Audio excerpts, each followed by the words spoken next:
Good morning, and thank you so much for being with us on UBC TV.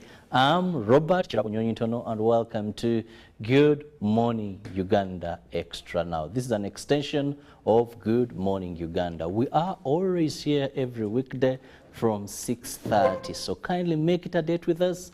Wake up with us because we have so much for you, some light moments, jokes here and there, to spice up, to brighten up, to make your morning shine, and of course to set the agenda for the day, because we look at national issues and also international issues. So you want to start your morning a very informed person, then the choice is UBC TV, and that is Good Morning Uganda, the Fantastic Four, plus a big team behind the cameras, and of course the technical wing are there to kickstart your day.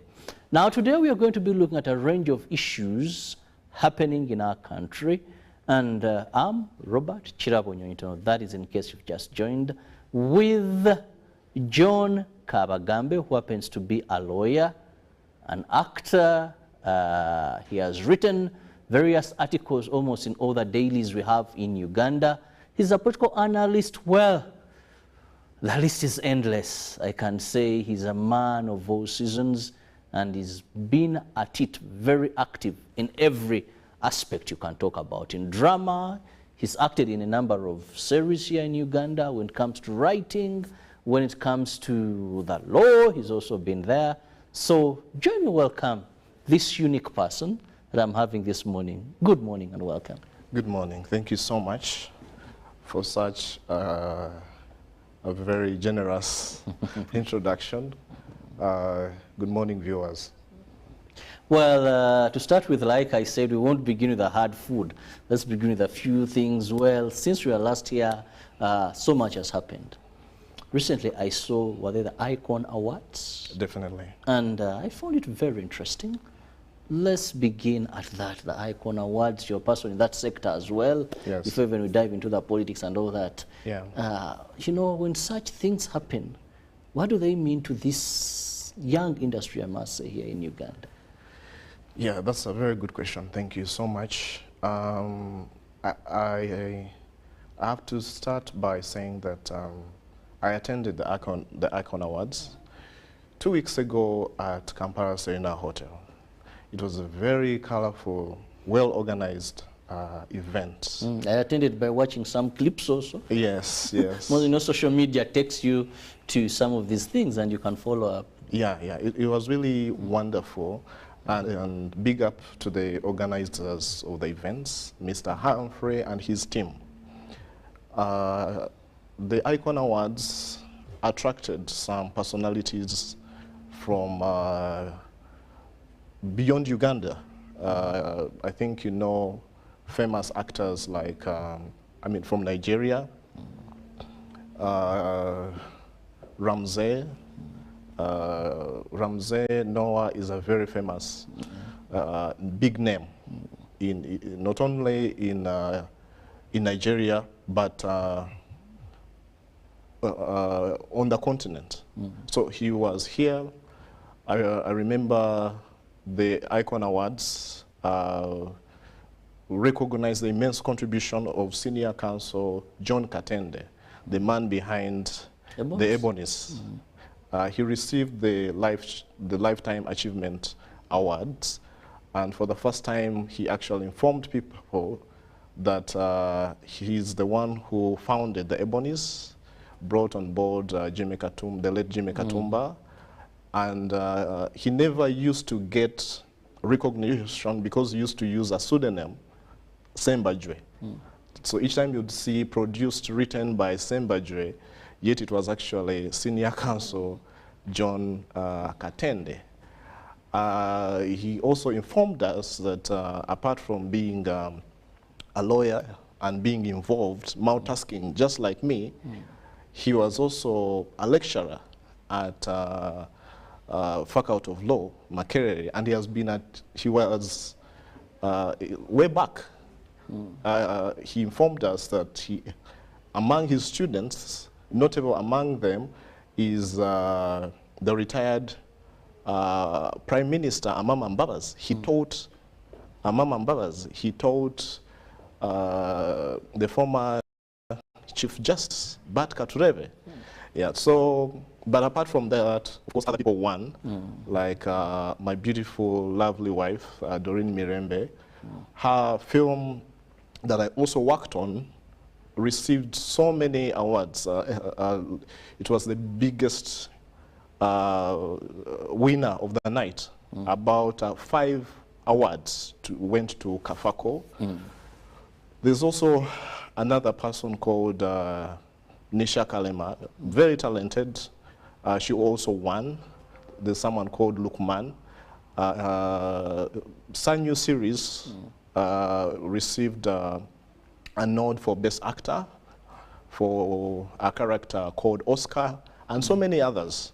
So it was really well organized, but also a big boost to the sector, to all those working hard out there. There's recognition, and the sector has grown, and it was a big night. It was people got to shine, and I'm really happy about that, and I really congratulate the winners, the nominees, and the event organizers. Yes. Well, I'm happy that a number of sectors are picking up in this country, and the way the entertainment industry, people are trying to modernize, formalize, you know, to move away from Abadongo, Nakatemba. You know, there's a way that we are building this industry, and I believe with laws such as the copyright, very important. If we have the right legislation in place, I believe people will be able to get value for their work, value for their talent. When we see such, like the words that we're talking about, organized, it does not only benefit the winners, but it motivates the young people that, well, when you work hard, you're recognized. When you do this, away from that, you live in Kampala, you live in Uganda. I do. And we have, I want us to begin also with something of concern of late, the state of roads in this country. Yes. Like I told you, our viewers, when I'm with him, we look at issues affecting the ordinary person, the happenings. We move around here and there, but of course we get his view and his well thought analytical mind on that. Now, we've always wondered, it seems the road problem, one person once cracked a joke. Okay, she's a member of parliament. She said, when you're coming from up country and somehow you doze off, when you begin hearing the vehicle shaky, hitting the bumps, then you know I've arrived in Kampala. Because outside Kampala, Thursday I'll be going to Hoima. But one thing you find that these roads are fairly okay. Yeah, they're smooth. When you go to Masaka Road, get Mbara, border to border we are connected. But this Kampala issue,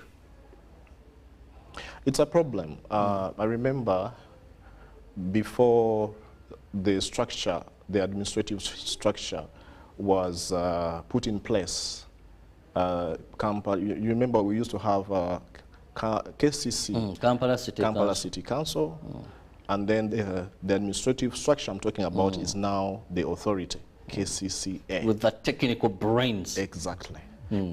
It was a nightmare, but we seem to be heading back, back to the past. I recall before it happened, Sanyo FM ran a cheeky campaign called Sport a Road in Kampala that doesn't have a pothole. And listeners would call in and say, Lugogo bypass, and then someone would tell her it has a pothole. Basically, the entire campaign, nobody won. You drive through the city, including Parliament Avenue, and it was so poorly lit around that time. Now, when the structure was put in place and the law to distinguish the political head, the mayor and the others, from the technical, and Madam Jennifer Musi came on board, we began to see a glimmer of hope. We began to see Kampala people sweeping as early as 5. Garbage collection, order in the city, and I remember a headline a few years after, Kampala had actually been nominated the best city in East Africa. You recall that? And safest as well. Exactly. But now, like the other movie, Back to the Future, we are back to the past. The roads are impassable. You go to industrial area, you go to Makindye Salama Road. I'm telling you, you go down to the park, roads within, feeder roads and main roads within the city. It's a total nightmare. And apart from the roads, how about when it rains? When the waterways, the channels, last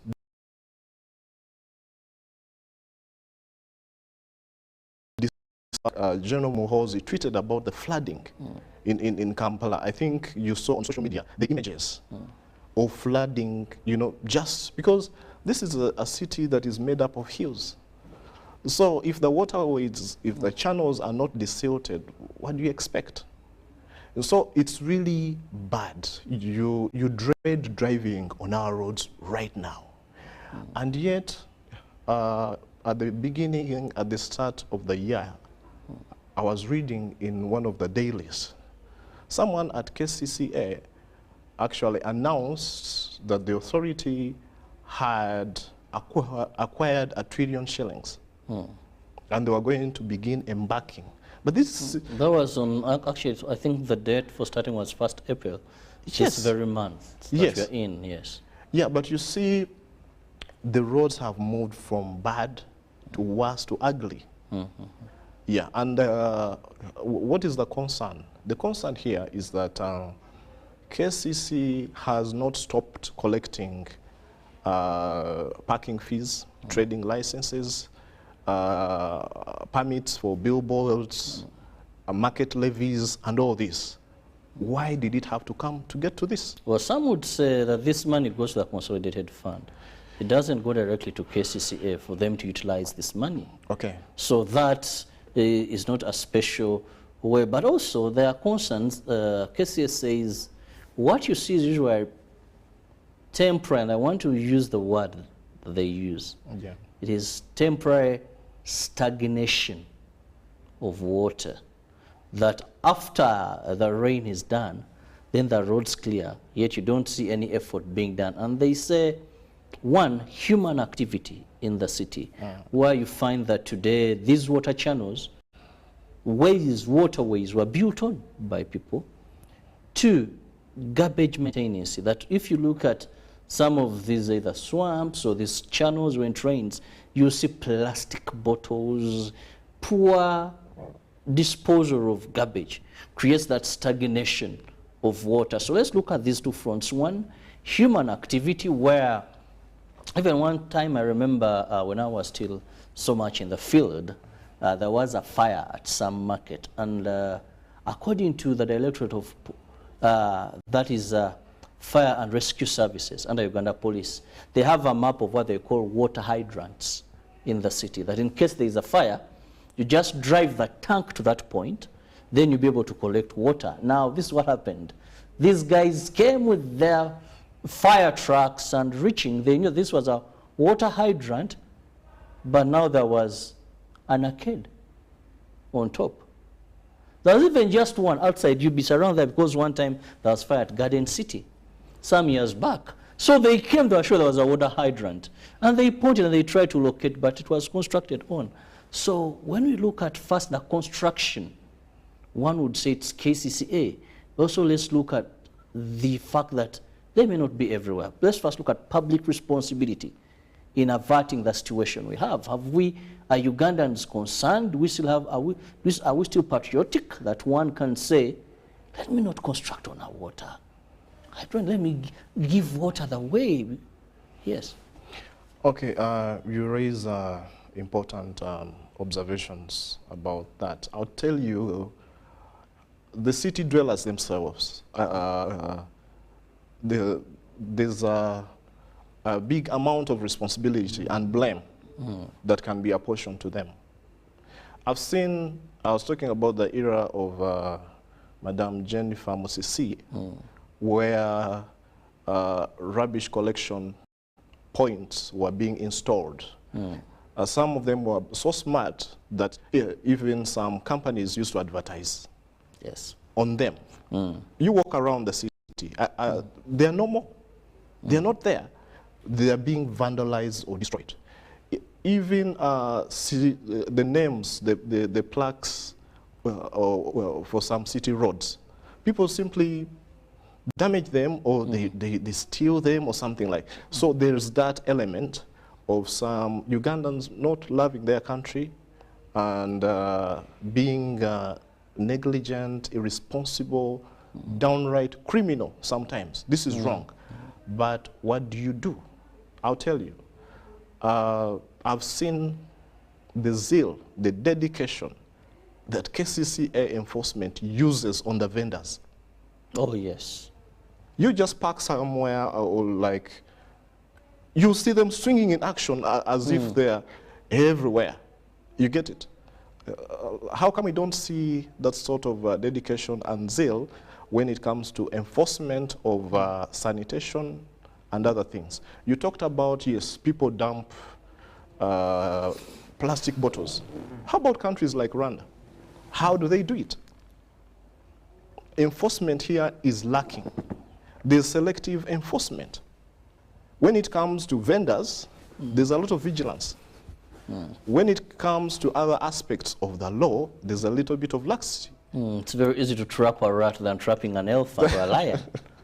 You know, so there's a little, there's some missing link somewhere. And when you talk about temporary flooding, it is true that it floods and then after some time. But despite that, I was talking about desilting. Yes, from the hillsides, you know, the soil erosion and everything. We're not talking about plastic bottles only. Soil goes into these channels.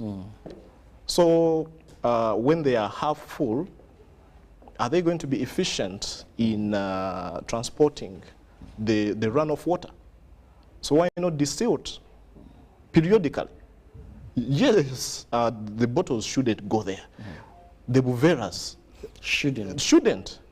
And NEMA just had a law approved, you know. But how about the enforcement part? I mean, everybody was talking about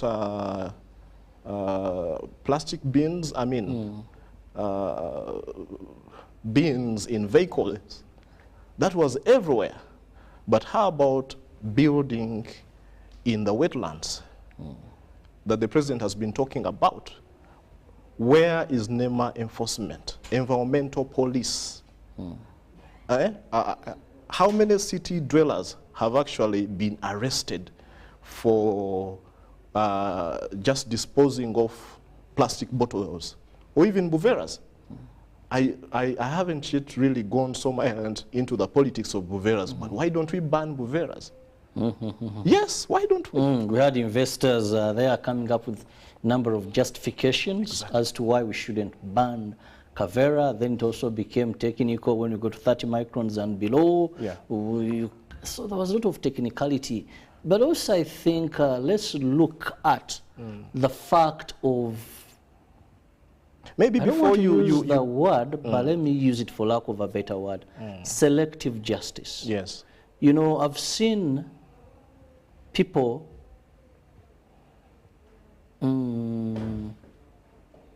harshly handled, told to vacate, property destroyed. Yes. When you're building in this country, in this city, a building without a plan, one room just by the roadside or two. I've seen KCCA enforcement come very fast, confiscate the wheelbarrows, parade the builders, these young boys that, you know, fundis, they have names they call them. You know, porters and all that, take them to police. The following day they are in court, the other day they are in Luzira. But I've seen sites as big as this studio Or even bigger. Or even bigger, almost completed, and they collapse. And then authorities come and say, we warned them, we told them not to go ahead. And I wonder how easy it is to stop two rooms in a water passage, and then very hard for something very visible. You know, how do these two, is it the legal system that makes this one hard? You know, because that is the confusion and what creates the biasness sometimes. You know, the good thing with media, you know so much that sometimes you hurt so much because you know so much. Yeah. So that is the problem. Do we have selective justice?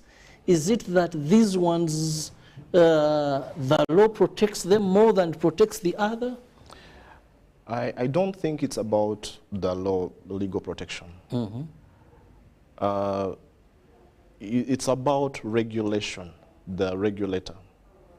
You talked about a structure within the city that is not conforming to standards.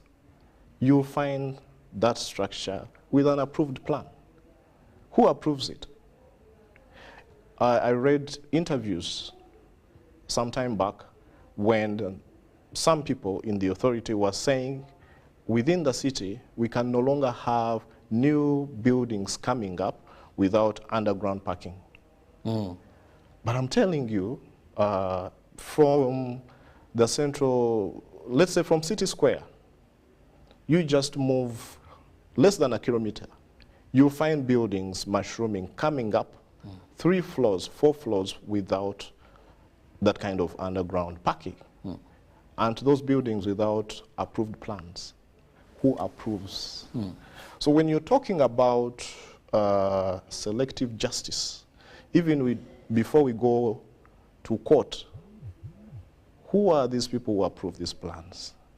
When you're talking about the structures, someone building on a fire hydrant, if it's within the city, who is supposed to be enforcing that? Who is supposed to be supervising, moving around?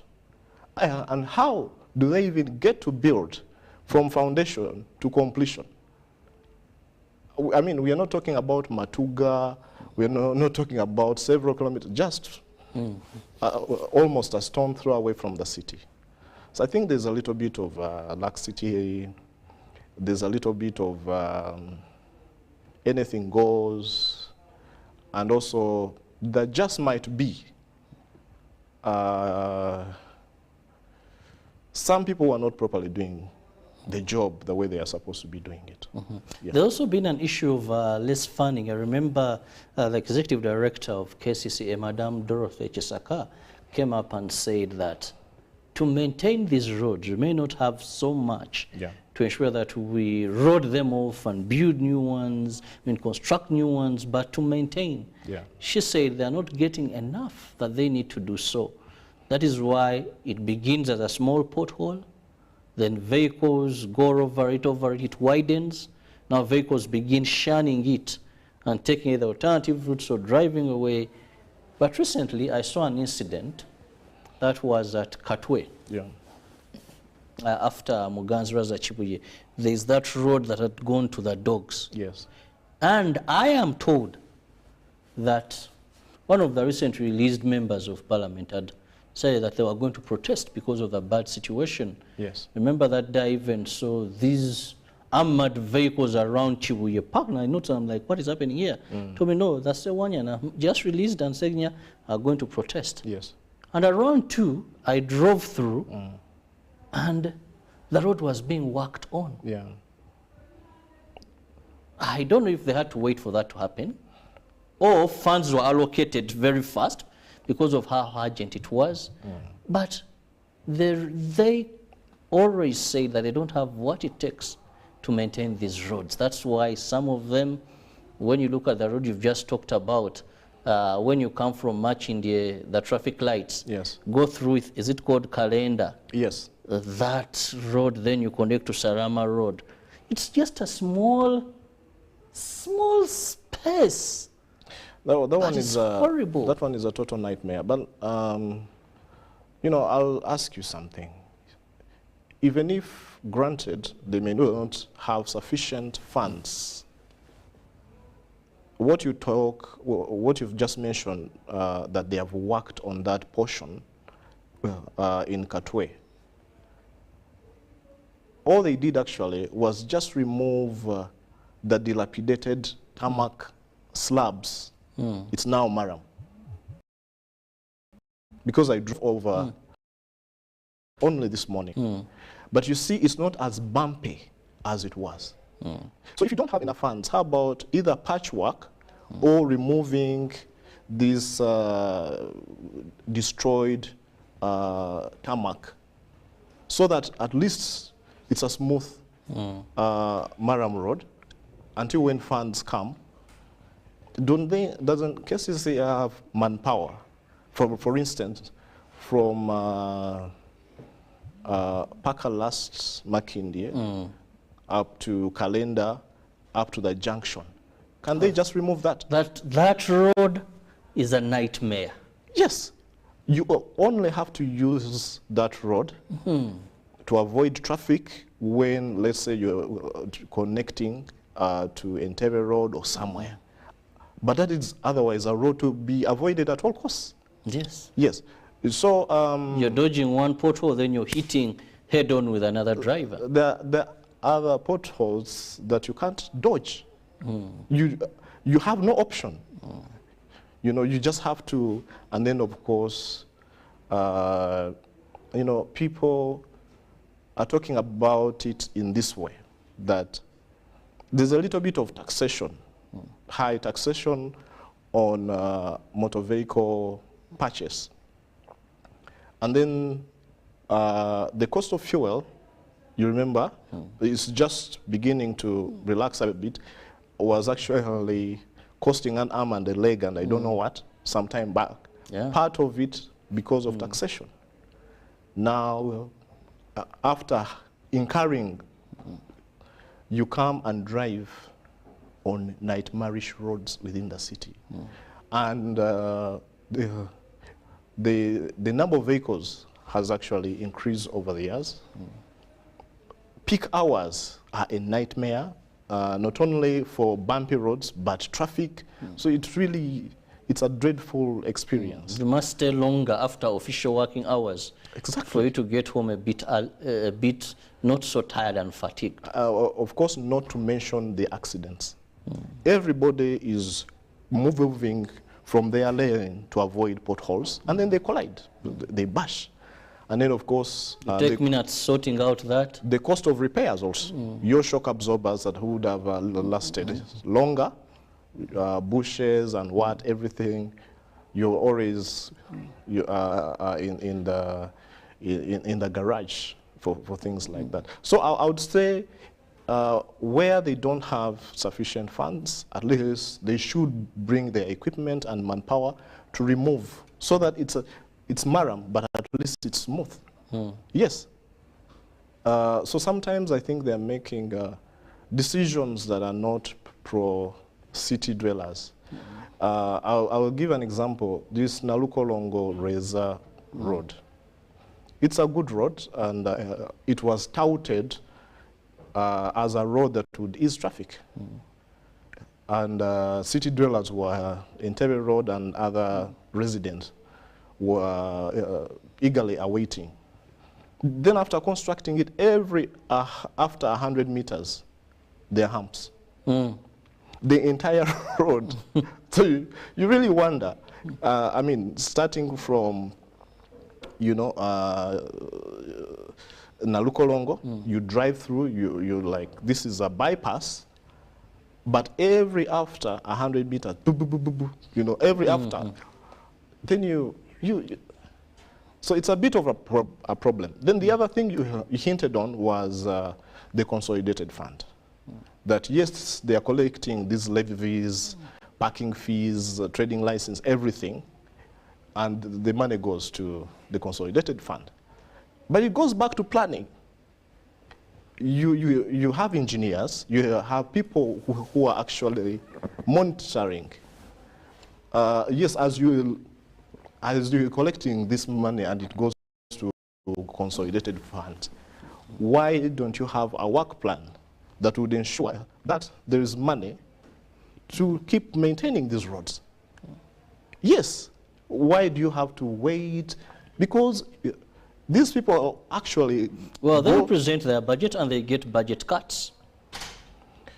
Oh, okay. Because they'll tell you that this is what we sent to government, this is the amount of money we needed. Yes. But well, government was only able to allocate us this, and this is significantly very insufficient to do the work we're supposed to do. However, there's also a question on the cost of road maintenance and road works in Kampala. That has been something that Elias Lukwago, the Lord Mayor, has always pointed out. And I remember at one time he came out with figures.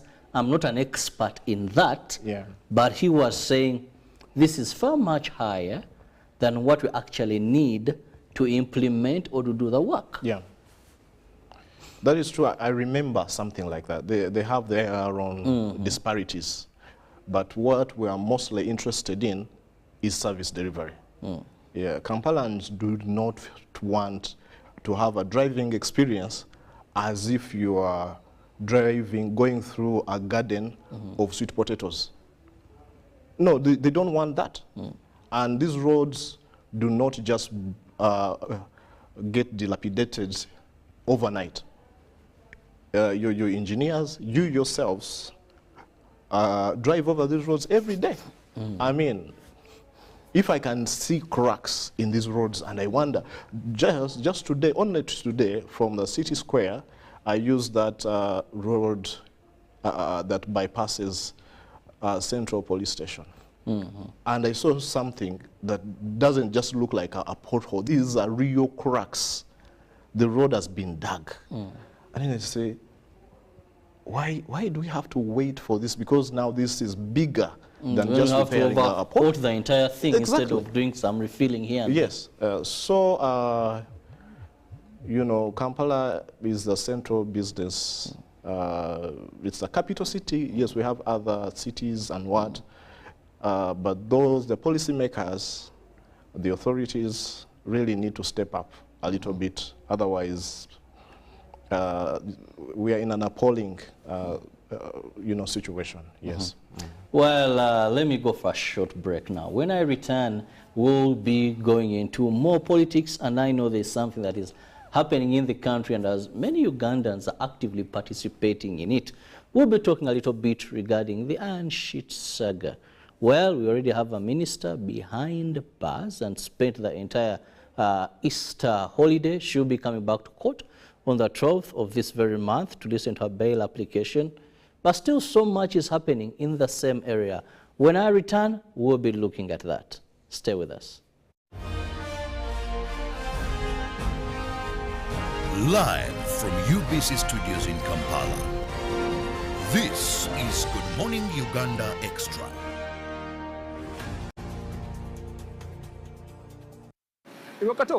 This is a quick call. I'm almost out of minutes. Why rush through such important conversations? Airtel Uganda has made it possible for you to call across all networks in Uganda at the best rates with the new Bona voice bundles. Stay connected anytime, anywhere, with minutes valid for calls on all networks. Dial *100*1#. Select voice bundles and select Bona voice bundles today. Airtel, the smartphone network. Salam alaikum wa rahmatullahi wa barakatuh. From the Union of Muslim Women and Organizations in Uganda, Ramadan Mubarak, Ramadan Karim. Twagaliza omwezi ogwa Ramadani omulungi kye kiseera twekuba emitima tudde eri Allah. Ebusoga bannange mwena mbagaliza Ramadan enungi nimbendeza omwezi mulungi ogwa Ramadan. Katika mwezi wa Ramadhani na watakiza kila la kheri katika mwezi wa Ramadhani al-Karim.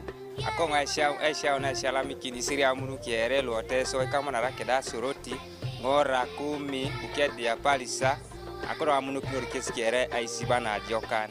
شهر رمضان مباركا أهلا بكم ومرحبا بكم يا جماعة الخير المسلمين أهلا وسهلا ومرحبا بكم شهر رمضان مبارك. As the Union of Muslim Women, we have prepared so many programs to the sheikhs that really speak to our hearts and our minds. We request you to be on UBC during the day 3 to 4, but also during Daku time 5 to 6 a.m. in the morning. Ramadan Kareem, Ramadan Mubarak. Salamu alaikum wa rahmatullahi wa barakatuh.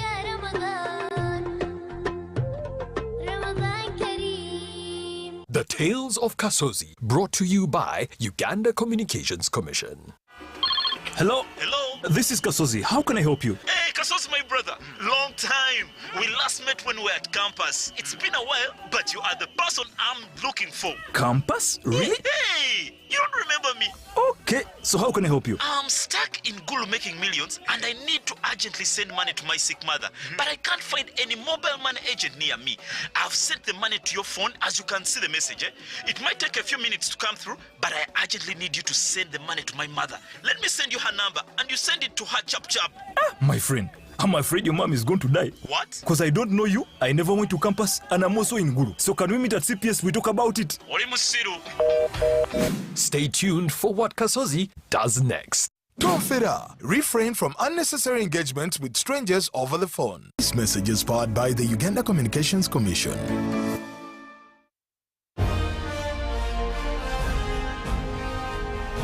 Live from UBC Studios in Kampala. This is Good Morning Uganda Extra.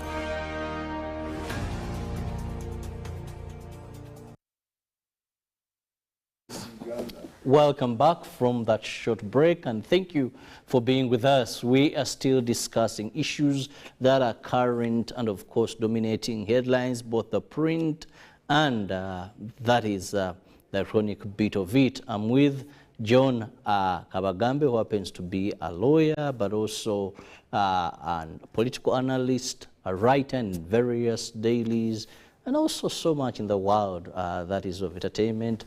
Mostly as an actor, he writes a number of plays and especially a number of films that are being done here in Uganda. Now, before we went for that break, we were discussing and talking about the roads in this country. But even before we hit to the iron sheets, let's now have the way forward. What should be done? Because it seems sometimes you have a ray of hope where we have grants, like we were told, the money is already there. We got a receipt from some bank, and they're going to work on about over 15 roads are going to be worked on. That is the Busabala, they talked about Sarama, Munyonyo, to mention but a few, and there is hope that since we are assured the funds are there, I think they gave a period of some months that these roads have to be completed. What do we do with the behavior of the drillers in Kampala? These are people who steal anything that is available. Those trash cans, manhole covers, someone walks away with it. Signposts, someone is at liberty to cut and take a signpost that clearly says dangerous spot ahead. And someone is at liberty to take that away without even sensing that, well, this is warning someone about. So what do we do first with people in Kampala? That's a very good question.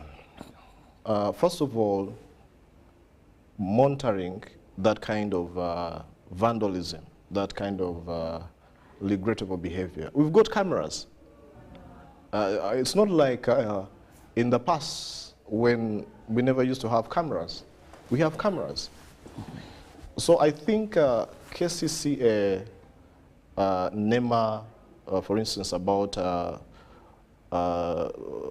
plastic disposal, the bottles, all of them have got to, all these agencies have got to link up, work hand in hand, hand in glove with environmental police and the people, the IT department of police to net these people in action. Yeah, because I have a feeling they probably don't do this during daytime, maybe at night. But since we've got cameras, we need to see a networking of these agencies to make sure that these people are arrested and prosecuted. Because whenever there's impunity, criminality thrives. Yes, it goes on, it keeps going on, and there's a cost to this. So even when we are saying that motorists are disappointed with the state of roads and everything, even Ugandans, Kampalans, the city dwellers, the criminality, I mean the criminals, we cannot just simply preach to them. The enforcement issue of KCCA always talking about there's limited funding. Also sometimes you talk about the repairs, which are also sometimes very disturbing as well. I don't know if it's Maram. At least I grew up in an area where there was Maram, so I can clearly identify Maram. Or it is another type of soil that is used. But I would like to say something that I keep wondering about. When you go to Nairobi, their biggest problem is traffic congestion. Yes, traffic congestion. Potholes on the magnitude in Kampala, you don't see that. When you go to Rwanda, it's different. Oh, Rwanda is another. Yes, so what's happening to us? What's so unique about us here that we cannot? Do we have really a shoestring budget that we cannot maintain our roads? Are we the poorest in the region? I have a feeling that even when you have scarce resources, with proper planning, like I've said, I mean, people are complaining about bumpy roads.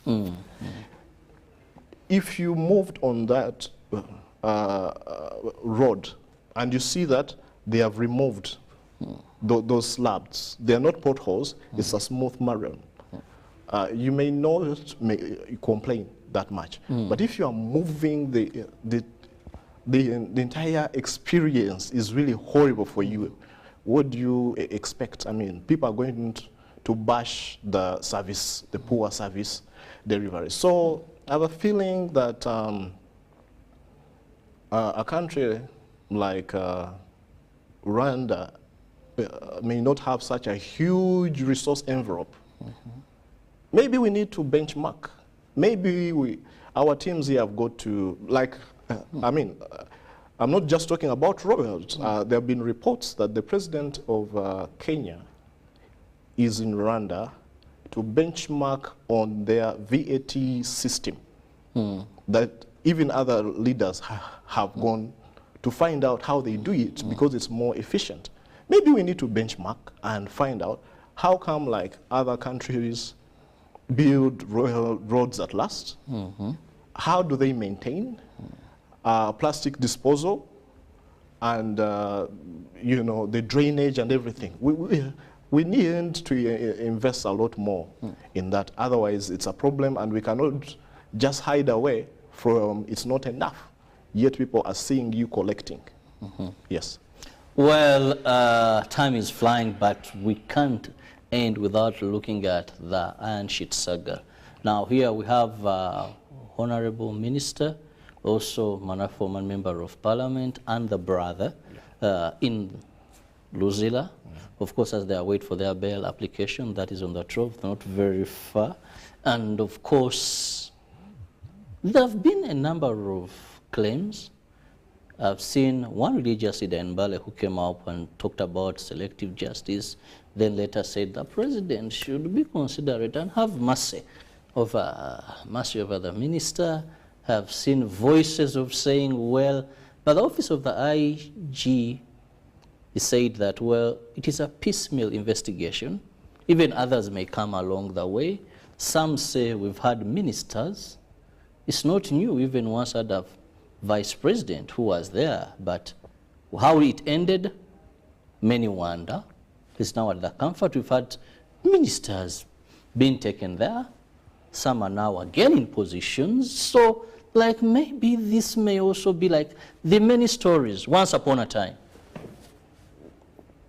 Okay, first of all, it's really regrettable that this actually happened.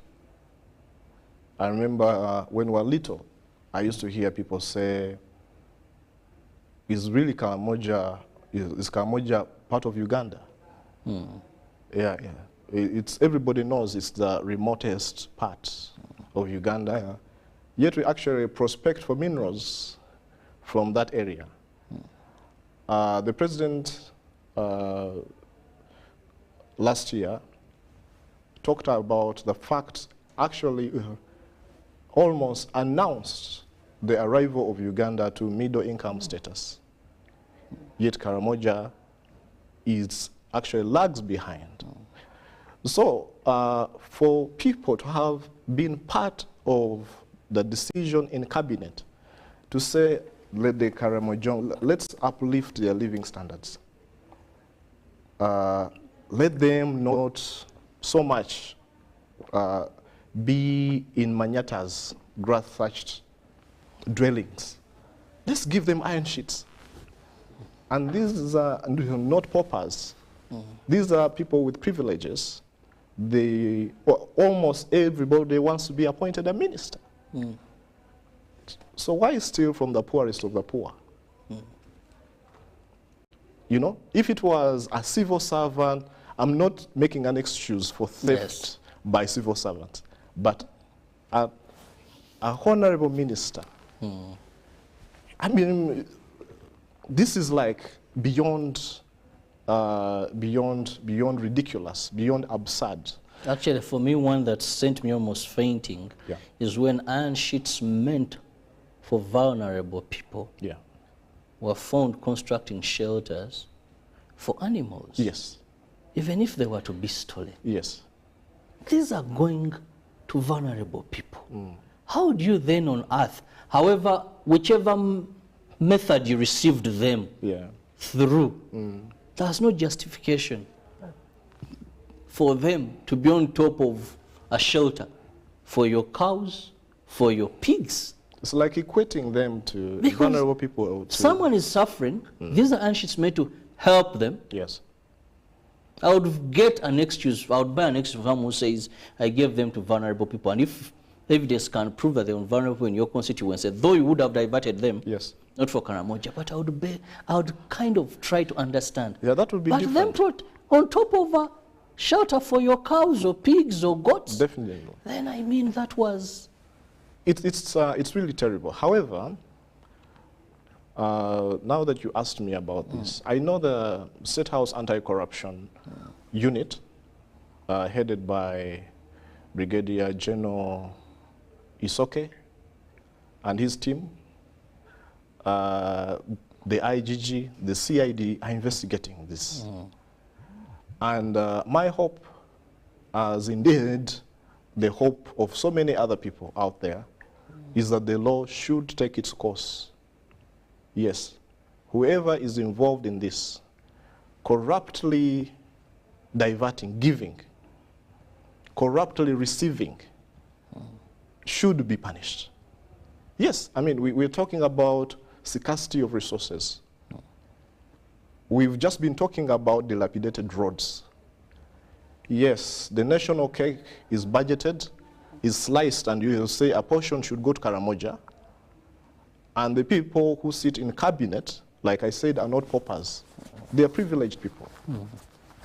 And then someone steals from the poorest of the poor. I'm glad that actually the president ordered this agency to investigate. And we should see the logical conclusion of this investigation. And my hope and prayer is that there shouldn't be selective justice. Yeah, whenever in this case we find that the facts and the evidence support charging someone, let that person appear in court. Yes, and it should also send such a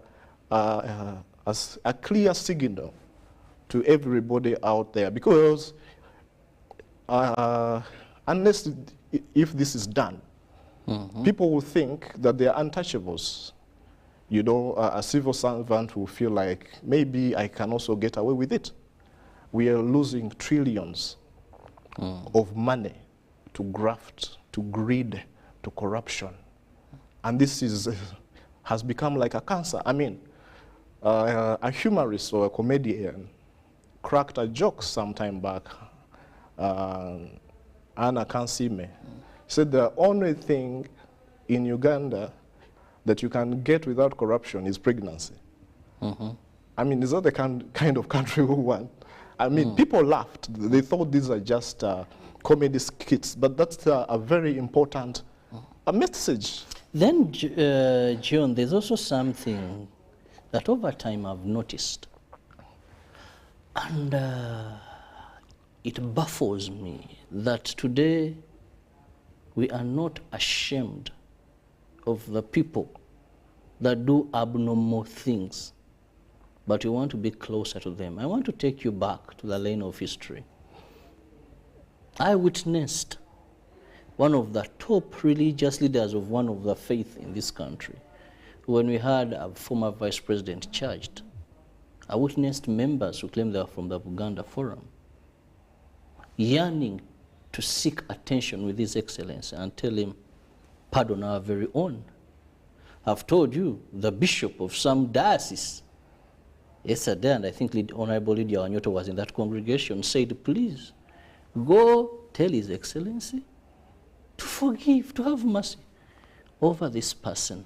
We no longer look at these people as issues of the nation, but we come back, us, the Baganda, us, the Catholics, us, the Muslims, us, and then we put pressure to let our own off the hook. We end up politicizing, regionalizing, and then we go tribalistic, you know, and these all have an impact on justice. How do we restore that normal view of things that, well, John is my friend, but for sure if he took these iron sheets, you know, I should be ashamed of John. Today, I'm there to comfort John and see John off the hook. That's a very important observation that you've made. Because our attitudes, like the kind of sentiments and attitudes that you've just mentioned, are part of the problem. They're not part of the solution. Why are laws enacted? Why do we have such a huge parliament where everybody has benefits, posh vehicles, and takes home more than in excess of 30 million or 20, whatever it is? Why? Because parliament is the legislative arm of the country. So do we just make laws for fun or for enforcement? We make laws to cure certain mischiefs, undesirable mischiefs. If someone has stolen, robbed this country, robbed the Karimojong, and I'm saying it shouldn't just be a rumor, it should be investigated. If the facts and evidence support charging that person, why do you now bring in regional, tribal, religious considerations? I mean, in law we talk about precedent. Should now everybody use that? A thief, a chicken thief, a traffic offender should go and beg for mercy? No. And you know, we are saying enough is enough. We want to see this country develop. Yes. So, if you feel you don't want to be charged, I saw the Honourable Minister covering herself. I'm not saying she's guilty. Yes. You know, I'm a lawyer. I respect legal processes. She's a suspect and an accused person. She was covering herself with a veil and a mask and what. And I was saying, you know what? She's feeling it. She's feeling it. So if you want to avoid unpleasant consequences, undesirable consequences to yourself, please, just don't steal from the public. You know, don't misuse and abuse your office. Because we're talking about scarce resources, and even if they are not scarce, these are public resources. Yes, I mean, I was reading in the media, civil servants have to wait longer to get their salaries. Everybody needs a piece of the national cake, and it should be put to good use, not to waste, not to personal selfish interests. Yes. Well, I just want to thank you so much for your time, and of course our viewers. Thank you for being with us from the hour of 6:30. Thank you very much. Well, all I can say is have a lovely day. Uganda is enough for every one of us. Don't take what doesn't belong to you. What a man sows, so shall reap. Yeah. God bless you. See you tomorrow.